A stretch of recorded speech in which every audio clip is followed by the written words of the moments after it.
Carrie. One thing I forgot to mention in my opening remarks, which I think is a very important contribution to this whole problem. Legislators never think their bill contributes to the problem. Nobody is introducing bills that's going to send 1,000 people to prison next year. It's death by tiny cuts. Whenever a legislator is asked during committee or asked by the press, and I encourage the press to continue to ask this question of legislators, how many people do you think are estimated this is going to send to prison? It's always, 5, 10, 15, 25, something like that. But when you see the number of bills of this type that get introduced and then get passed, it's a compounding effect, quite obviously. I'm happy that Carrie had mentioned the Recodification Committee and went into detail about their work. We have 3 basic asks with our report, and Carrie covered the one. Wait to see what the Recodification Committee does. I mean, it's likely that the ACLU of Ohio and others won't be totally thrilled with everything that they come up with. What it looks like they're doing, though, is certainly an improvement. We always will be urging them to go even further and farther with reform. To legislators, quite easy ask, please stop introducing bills of this type, regardless of what the Recodification Committee is going to come up with. Leadership and committee chairs that really control what bills move and get passed, same message to them. Stop, halt, at least wait for the Recodification Committee. We're in crisis mode here. We have been for a number of years. You can see at the front of our report the prison numbers over the years and the decades, and what a problem that this has become. But I also want to look forward, because we are now in the 132nd General Assembly. As you heard, there's an addendum talking about bills currently before the General Assembly. They've been around for about a month, a little bit over a month now. They've already introduced 177 bills as of yesterday. They are a busy body. It's not unusual for bills to come through that quickly at the beginning of session. I will say that last session and continuing into this session, we are happy to see that there are bills covering such issues as what we do with people who are getting out of the system, expungement, record sealing, certain amount of forgiveness, let's not suspend driver's license for every offense under the sun, those types of things, and that's great, and we encourage legislators to keep doing that. But what we haven't been seeing, so handling it on the back end of the system, that's great. But we're not doing anything with regards to the front end of the system, stopping people from getting in those situations in the first place, and that's very important. So I want to just very briefly talk about an issue right now and encourage the press in this room to report diligently on this issue and really look into it, and legislators and legislative staff carry this back over to the State House with you. We have a real opportunity right now. Right now. Some press here, some legislative staff, you might have heard of the State v. Gonzalez decision from the Ohio Supreme Court in December 2016. What the Ohio Supreme Court said is throughout the legislative process, you changed how cocaine law works. You made it clear that not only can cocaine be prosecuted as an offense, but also compounds and mixtures of cocaine, because 100% of the time, 99.9% of the time, cocaine is cut or mixed with other substances. And this is not unusual for a variety of drugs. But here in Ohio, as well as a whole lot of other places, if you are the defendant, if you are the offender, you are on the hook not only for the actual drug, but for the compound and the mixture when it gets weighed.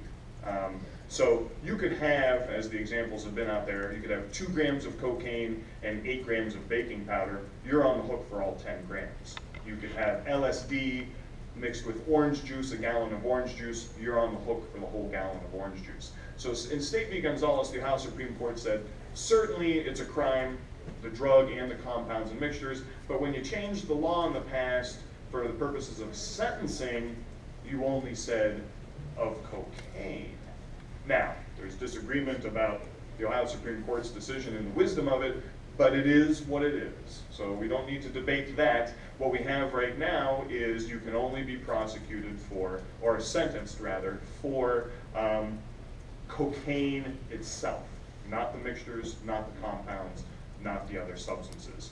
So not surprisingly, the legislature has rushed to, in their minds, fix this problem.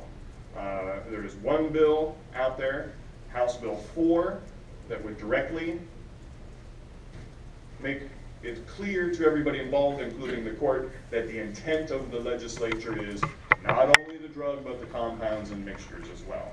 You've got Senate Bill 42, which I guess is a belt and suspenders approach, which is say not only cocaine, but all other drugs too, mixtures, compounds, all of that. And then you have Senate Bill 1, which addresses fentanyl, the latest drug we're all concerned with on the block, and that would include mixtures, compounds as well. Now, in committee, there has been talk about BCI's capabilities, BCI being the crime lab here in Ohio that analyzes drugs and DNA and all of the other criminal evidence that's necessary. I'm no expert on this issue. I've been doing a lot of reading, some research, and talking to people. Some legislators are saying BCI doesn't currently have the capability to do purity testing of drugs. So, I mean, while my fellow legislator and everybody else, you know, it sounds like a good idea, perhaps, to do purity testing, here in Ohio, we just don't have the capability of BCI, and it would cost, I've heard, anywhere from, $1 million to a few $1 million to bring BCI up to speed.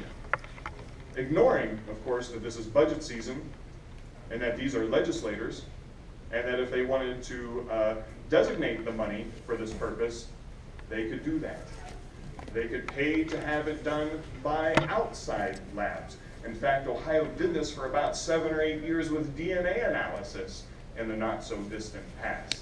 There are private labs, there are government labs, there's a DEA lab in Chicago that can do these types of things. But from what I have been able to tell, and again, I don't want to hold myself out as an expert on this, Ohio has that capability right now. BCI has that capability right now to do purity testing.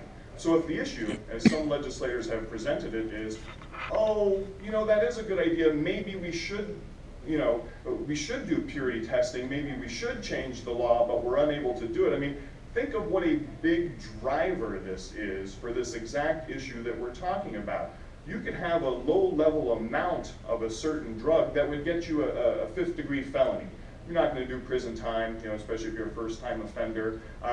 But because you have other substances, other compounds mixed with it, no matter how heavy or big those substances are, now you're driving people to prison. And even if you're not driving people to prison, it's still a contribution to the problem. These people still have a record, they have a felony record, they're not getting proper treatment. We know what a scarlet letter of felony record is for people trying to re-enter society. So I urge the press here today to look deeper into this issue about BCI's capabilities.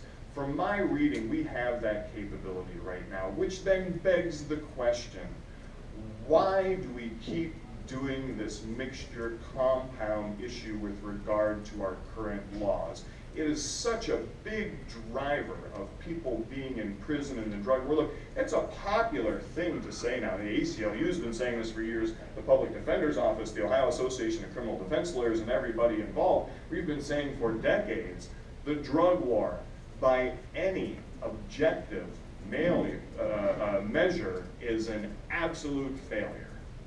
And we've been saying that for years, we've been saying that for decades. Now to the point it's gotten so popular you can sit in the recodification committee meetings. Law enforcement is saying this, legislators are saying this, judges are saying the exact same thing. But that's all it's been so far is talk.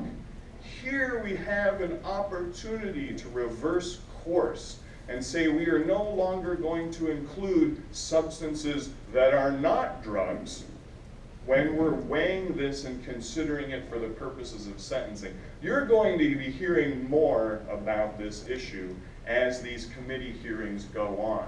But right now, I want to emphasize the importance of Ohio has an opportunity right now to very much and dramatically change the way that we do things, but it is up to legislators as to whether they are going to seize this opportunity or not.